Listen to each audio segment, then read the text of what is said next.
Pradeep Kumar Das is now joining us to talk more about numbers and the big development which has happened. Mr. Das, good afternoon. Thank you so much for your time.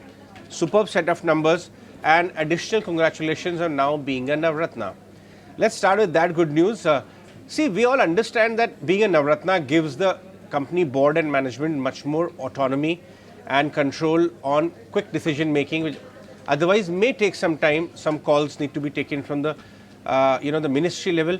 Now that it has come your way, how does it also improve your cost of borrowing, and which are some of those calls which you would want to take quickly and efficiently, and with being Navaratna, it changes your style of management?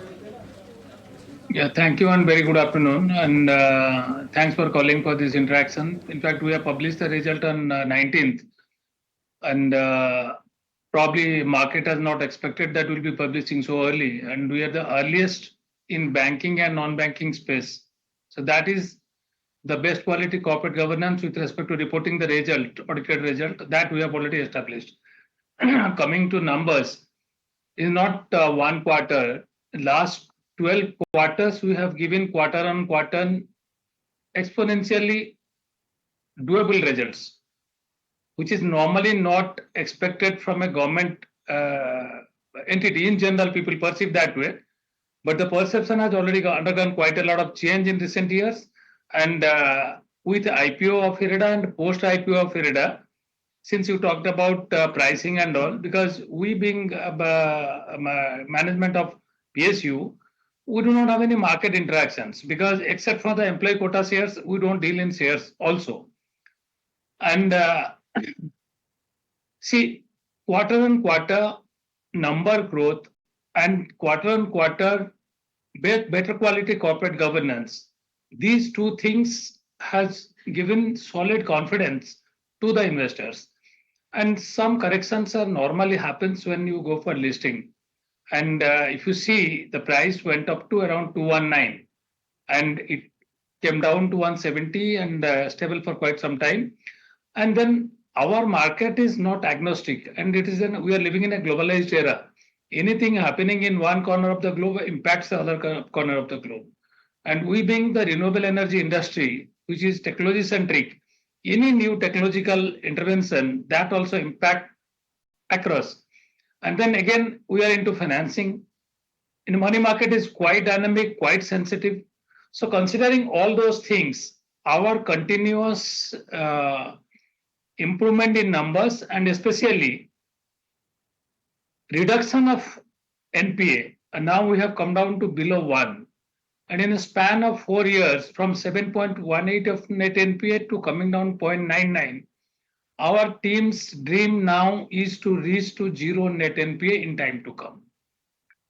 And the kind of business opportunity available in the market with respect to renewable energy development in last 9-10 years, it is phenomenal. And our assessment is that this trend is going to continue, or rather going to further improve as far as our numbers are concerned. And about Navaratna, this autonomy which the management gets because of being Navaratna, how does it benefit? Does it also bring down your cost of capital further? Yeah, first of all, the perception about the company in the market will go up, has already gone up, and it will further go up. So definitely our borrowing cost, 5-10 paisa, we are expecting it will come down. Apart from that, our request to Government of India for enabling us in the 54 EC category, capital gain bond, that is pending, and we are hopeful that we'll be getting that consent soon. Once we get, since we are listed in the market, and market, our investor is quite happy with our results and reports, and continuous sensitivity also maintained in the market. Pan India, we can go for this 54 EC bond issuance, and that will enable us further reduction of our average borrowing cost. In turn, we can pass on that benefit to the sector. Today, the project, because of the interest rate, which is not becoming bankable, especially new and emerging space, because since new and emerging are challenging, definitely as a sensible lender, we have to consider the risk premium to mitigate the risk, or at least to reduce the risk. So those projects can become bankable once the our lending cost comes down. Second, autonomy. board gets fair amount of autonomy once we get this Navaratna, like opening of subsidiary, opening of branches, either domestic and overseas, and already Gift City office opening, we had already taken quite a lot of steps. Our officer has been deployed in Gift City, and very soon we'll be making it operational. And in addition to that, we can invest certain amount, certain percentage. Our board is empowered. Like many of the renewable project might be requiring bit of equity support. At time, we'll take a commercial call, particularly new and emerging. If we can pitch in there to some percentage in equity, so real skin in the game will also be there for us, and we'll be taking into as a partnership mode for developing the sector. All along, we had been lending in debt segment. So that is one opportunity also available. Second, even we can go to market with a fair amount of confidence to get further reduced rate of borrowing. Okay, fair point. Good explanation. Mr. Das, I was just looking at your historic 4-5 year trends, just like you mentioned earlier answer, and this time's performance on an annual basis. If I project these numbers and add these initiatives such as opening up Gift City so that you can get more green hydrogen related projects, improve your borrowing mix, all of that, the numbers which my Excel sheet was throwing up, that your 1200 odd crore annual profit can go up 4 or 5 times by 2030, because that's the size of the opportunity. Is that a fair estimate to make? It's quite possible. If you see 4 years back, our loan book was hardly 22,500, 23,000. And from there, we are reaching almost nearing to 60,000. It is some 59,600 and odd amount. And 4 years back, when our team thought of reaching to this stage, we never focused on number, but we decided that since we have the core competency, only equity was a constraint. And Government of India was too kind to infuse 1,500 crore equity in March 22. And that is the period where we started the hockey stick approach of growth. And equity infusion, then IPO, then rating upgradation, now Navaratna. Now our approach would be to maximum leverage our net worth. We have around 8,500 plus crore net worth.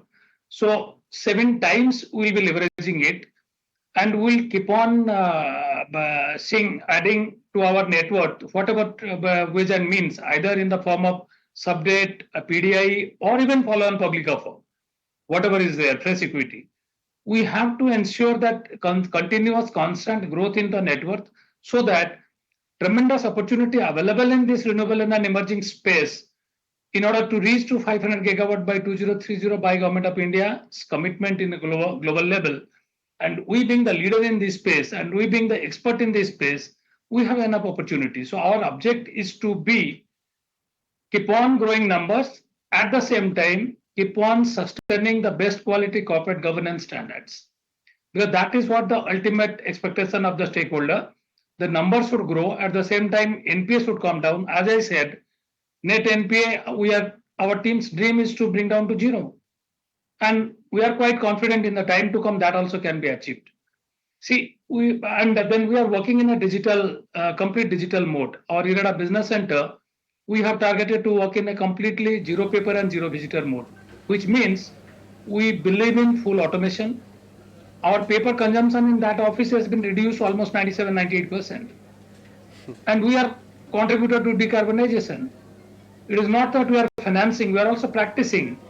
Perhaps this kind of culture, this kind of mindset, that will enable a sustainable growth, sustainable numbers, and healthy governance. Mr. Das, before I let you go, one quick word. Right now, your borrowing mix doesn't have, the green bonds, which a lot of global sovereigns and institutions are actually giving it out, partnering with organizations who are doing renewable projects. Those are issued at very low rates, plus a LIBOR, plus a basis point. Have you looked at raising overseas part in your loan book as well, because it will bring down your cost of borrowing even lower? Your kind of organization completely fits their bill. See, if you see 5 years back, we are the first agency who went to overseas and brought green masala bond. That is mature now. Definitely our team is working and exploring all alternate options. And in fact, I can say honestly, we're waiting rather to get this tag of Navaratna status in addition to AAA stable rating. And this is perfect time for us to visit overseas. We'll be exploring all kind of options. And I'm sure we'll try to connect with some of these global level funds, sovereign funds or green, those who want to invest in pure green. See, we are pure green finance company, which was not known to many earlier. Post our IPO and constant coordinated effort by our team with the stakeholders, now we are having fair amount of brand building exercise also. And I'm sure in the very near future, we'll be giving you the news that we have cracked the deal for lowest cost of cheaper rate of borrowing from the overseas market also. See, today what is happening, even if we borrow at a lower cost, but while you take into the landed cost, it is becoming higher because of the hedging as well as Government of India guarantee fees, etc. and all. But when the organization wants to invest in pure green, other than IREDA, nobody else can be looked into because company of this size is not there in India who is working in pure green and who is working since the day one to till now 37 years. And we have solid strength in our manpower with respect to quality appraisal. Now we have built up a solid review monitoring team who is able to track those early warning signals with respect to any project which have some sort of stress kind of thing. So these two machines is going to support us in the time to come, and I'm sure we'll be getting fair amount of support from those lenders to us domestically as well as overseas. Thanks very much for your time, Mr. Das, and congratulations and best of wishes for that big deal which your team is pursuing. We'll definitely interact with you once it is done.